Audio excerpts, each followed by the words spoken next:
Okay, so today we're going to be going through different examples to see how we can use this add-on for different use cases. First of all, let me just get in the first example. So I'm going to go over here, import an image, mesh plane, and I'm just going to import this image. And you can see this is a logo. I want a clean cutout of this logo, right? And normally I would do it with knife tool, but this is meant for us to like speed up our workflow. So over here, the settings that I'm using, my trace resolution is set to 2048. My outline simplify, it's set to 0.3. You can experiment with these values to see which value works better for you. Each property, whatever it's doing, it's like mentioned when you hover over it. But basically, these are the settings I usually stick with. And over here, I'm going to set my grid cut level to 0. And I've set this to invert mask on because my black is the one I want to keep and white is the one I want to remove. Now, right now, if I click on this button, it won't work. It will give me an error. And the reason is because it's not using the alpha right now. And for this add-on to work, you need to make sure your alpha input is being used. So over here, I'm just going to plug this in, and now you can see we get the alpha cutout. Again, it's inverted, so that's why I have this turned on. Now, if I click on this, I'm gonna get a good cutout of this. I cannot see this because it was transparent. So I'm gonna switch back to solid view, and now you can see I have this nice cutout of this. Now it's low resolution, but that's actually good because it's good. Like it's not a messy topology, it's good enough so that we can work with it. So first I'm gonna go into edit mode. In vertex mode, any 2 points that I think are too close or too jagged, I'm just going to merge them at center. This looks fine so far. So now I'm just going to select this, press I to inset this, and I'm going to give it like a good inset, something like this. Sure. I don't want this kind of like overlap happening, so let me make sure. And I'm gonna do the same thing over here, press I to inset.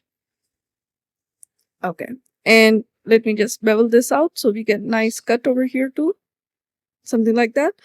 Okay, now you can see I have this nicely done. And over here, I'm just going to delete the face and just fill this in using grid fill. And you can mess around with these values to get the grid to look however you want. I think this looks fine, so I'm just going to keep this. And same thing over here, just grid fill this. Okay, it gave me an error because it's an odd number of loops, not even. So I'm just going to add one over here and then grid fill it again. And now you can see it's a good number. And again, I'm just gonna spin this until I'm happy with this. Something like this is good enough. I'm not going for perfect topology. I can like manually add or cut this out too, but I just want something that works good and saves my time. Now over here, I can add subdivision modifier to this, and I can add solidify modifier to this. Let's give it some thickness over here, and I can add bevel modifier to this. And let's reduce the bevel amount to something very, very small, and maybe increase the segments over here. And then if I want, I can add another subdivision modifier after this one. And now you can see we have a nice version of this logo ready to be used, and it was very easy to set up. And if I want to like bend this or do anything with this, you can see the modifiers will work because it has good topology. It would have taken more time to do by hand, but this just saves us time. Okay. Now this was example 1. So let me just turn this off. Now we're going to go for example 2. So over here, let me just bring it in. I'm going to go to image mesh plane. Let's say over here in the next example, I have a scene where I have like a very close up or whatever on a leaf, and I want like a quick model of this. I don't want to spend time on it for whatever I'm using it for. So over here, I'm just going to import this and go down over here, create mesh cutout. Now for this one, I'm going to set my grid cut level to 1 because I want to be able to like bend this leaf.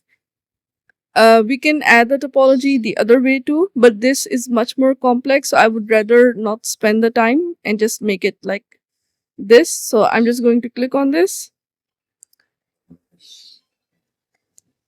The time of the cutout, it depends on the size of the image. So if your image size is very big, it's going to take more time to cut that image. Okay. It did the invert, and that's because I had the invert mask on. So let me just delete this, bring this back up.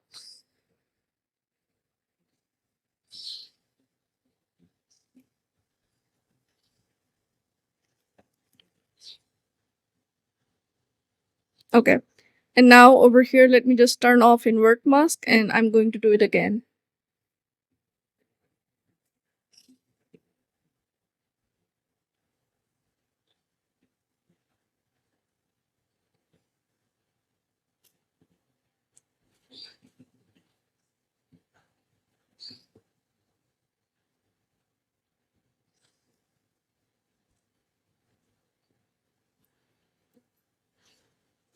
Okay. Now we have this done. If I go into edit mode, I have this topology over here too. It's not perfect, but I just need something that I can work with quickly, right? And over here, I can add simple deform modifier on this and basically like bend it however I want, something like this. And then let's say I want some sort of displacement on this. I can add a displace modifier to this. And over here, I'm going to click on new. Let's change this to the leaf image we have over here. And in my modifiers, I'm going to set this to UV. And I'm going to bring this down.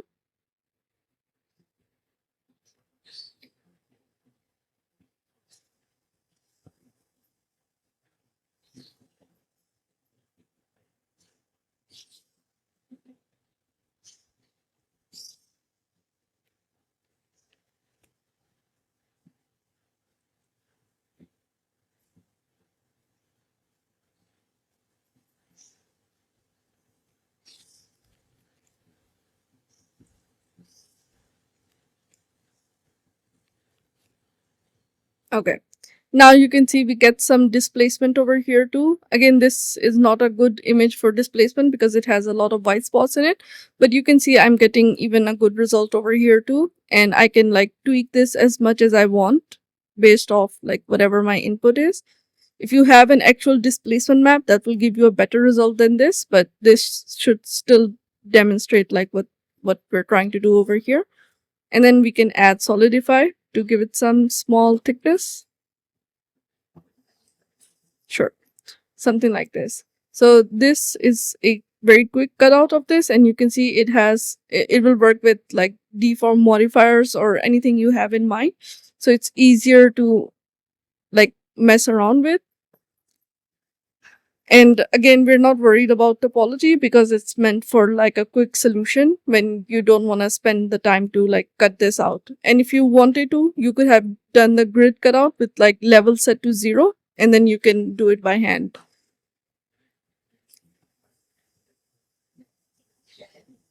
Okay.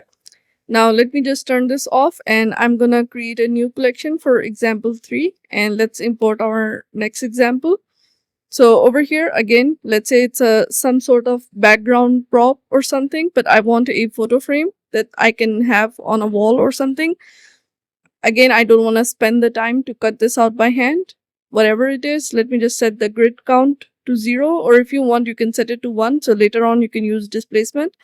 And I'm just going to create a mesh cutout over here too.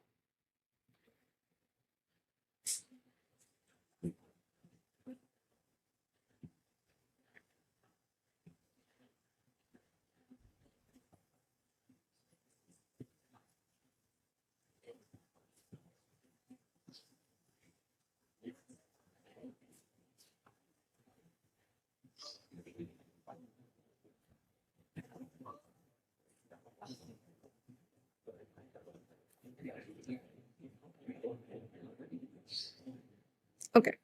Now you can see we have this over here. Again, I can add solidify modifier to give it some thickness as much as I want, and I can remove the alpha input so it's no longer like see-through. And you can see we have a very good result that would look very good for like background element that's not meant to be the focus, but it still looks very detailed, right? Okay, let's move on to the next example. Okay. Let's say over here for this example, we have a pattern like this that I want to add on a like a mesh, right? A cylinder or something that I'm planning to 3D print, and I want like the actual texture to be 3D, so it can be 3D printed, right? So let me just add this in over here, and let me just scale this up to whatever size I want. Let's say this is what I need, and I'm going to add a loop cut over here, something like this.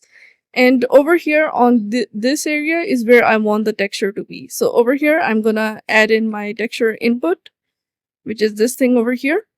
And let me over here open the UV editor. And I'm just going to scale this up to get the size that I want. Now, I don't want this to have any pattern, this to have any pattern. So I'm going to scale these down to 0 and move them over here so they don't get any kind of pattern. And same thing for this guy. I don't want any particular pattern on it. So I'm just going to move it over here to make sure it doesn't get any pattern, right? And the rest, I do want it to be cut out. So first thing, I'm going to duplicate it because it's going to be on top of my cylinder. So let's duplicate it. We have 2 cylinders. Then I'm going to press / key to go into an isolated view. And now over here, I'm just going to click on create mesh cutout.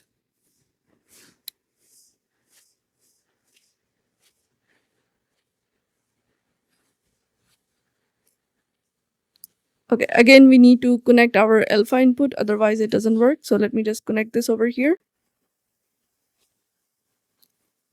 Okay, so this was a more complex example, so it took a lot longer than the other examples, but you can see we have a very nice cut over here. It didn't mess up like in few spots, but that's something easily fixable. But for the most part, it got it right.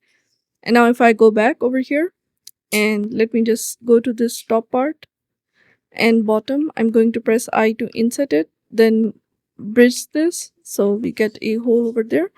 And then I can add solidify to this and maybe bring it out. Sure, something like this. And it can be any shape. Just for this example, I chose a cylinder, but it can be like a sphere or whatever like shape you want. Now I'm going to apply this modifier, and over here, let me just merge this. You can either merge this using union boolean, or you can just press Ctrl J to join them together.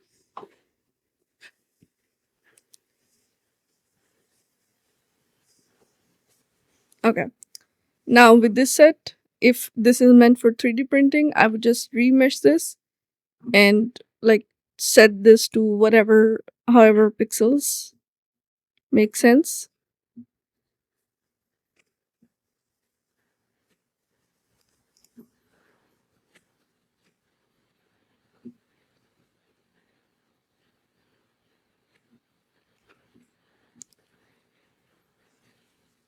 Okay. Let's say over here, I'm getting all the details back. So I'm going to click on apply. And then I can go into sculpt mode and just choose my smooth filter and smooth it out. And you can see this is ready to be used. And it's like 3D printing ready. And if I wanted to, I could have subdivided this cylinder too, and even this before adding the pattern on top of it. But this should give you an idea of how you can utilize this for your own use cases. And now you can see this is perfectly ready for to be 3D printed. If you want, you can decimate it down so it's much more friendlier to use. Now let me just move this into example 4.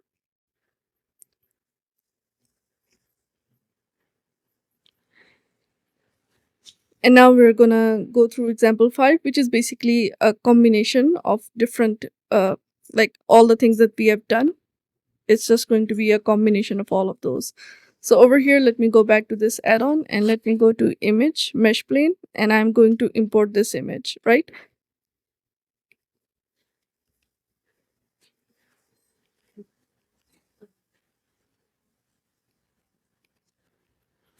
Okay. Let's say I have this base that I want to cut out. Again, I can do this by hand too, but why not save some time? So I'm just going to create a mesh cutout. Again, I need to go over here, make sure my alpha input is correctly being used. And then over here, I get this input. I'm just going to select all of this side over here and delete this. And over here, I'm going to choose my screw modifier and basically remake this so I get a better output.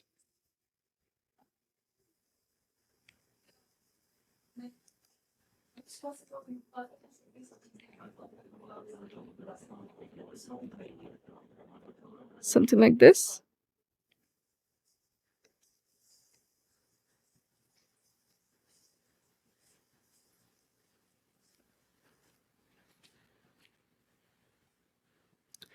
And then I'm just going to add a solidify modifier to this to give it some thickness. Maybe around here is good enough.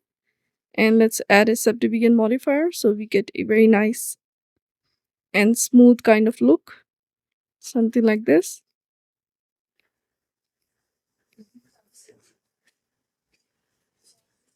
Okay, this looks good enough. And you can see how easy it was, like how fast it was to do all of this.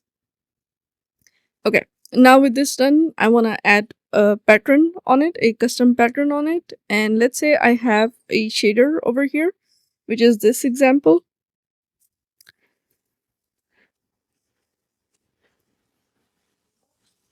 Okay, let's say I have this shader over here that I want to use. The only problem is it's like a uh,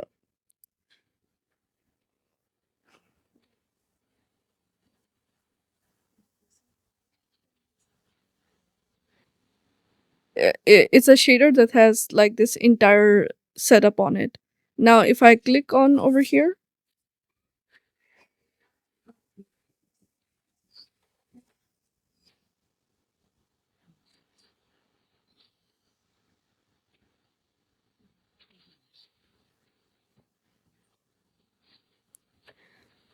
it's not going to work because this is not a texture and it's looking for a texture. It's not gonna support all of this, right? So we need to bake this first. And to do this, I'm just going to connect this over here to my base color as well. And over here, I'm just going to add an image texture. Now, this is a very advanced example. So if you don't know baking, this won't apply to you. But if you are someone who knows baking, this is very useful for you. So over here, I'm just going to name this bake or texture or whatever you want to call it, create a new image. Then I'm going to go over here, change this to cycles, GPU compute. And under my bake settings, I want to go to diffuse and I only want color. Everything else is fine as it is. And I'm just going to click on bake.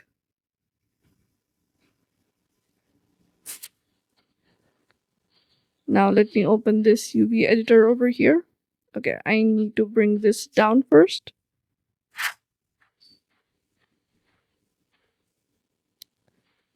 I'm going to create another UV map so I don't disturb the old one. And let me just scale this down until it fits perfectly inside. And I'm just going to rebake this.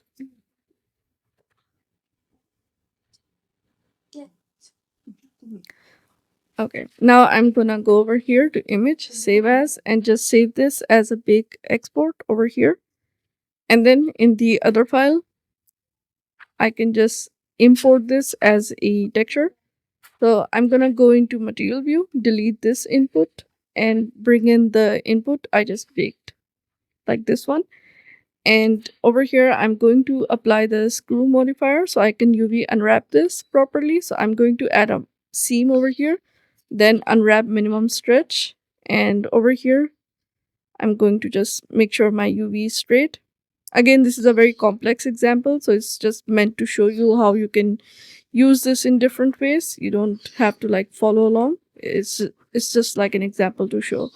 Now let's say I want this pattern, but I only want it in certain places, right? So again, I want the top to be intact. And let's say I want the bottom to be intact.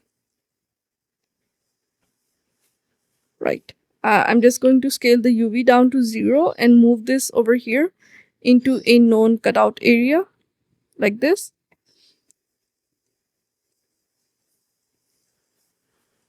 Okay, and now over here, let me go to my add-on and let me just click on create mesh cutout. I'm just going to turn off these modifiers so they don't cause any issues, and let's click on this option. Again, it's looking for my correct input, so let me add it in.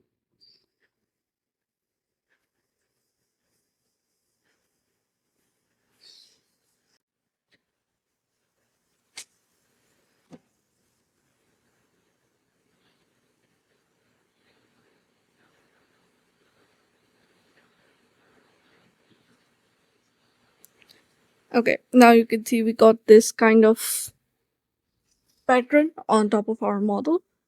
And again, you can just remesh this and it will be ready for 3D printing. So these are like different ways you can use this. Let me know if you have any questions.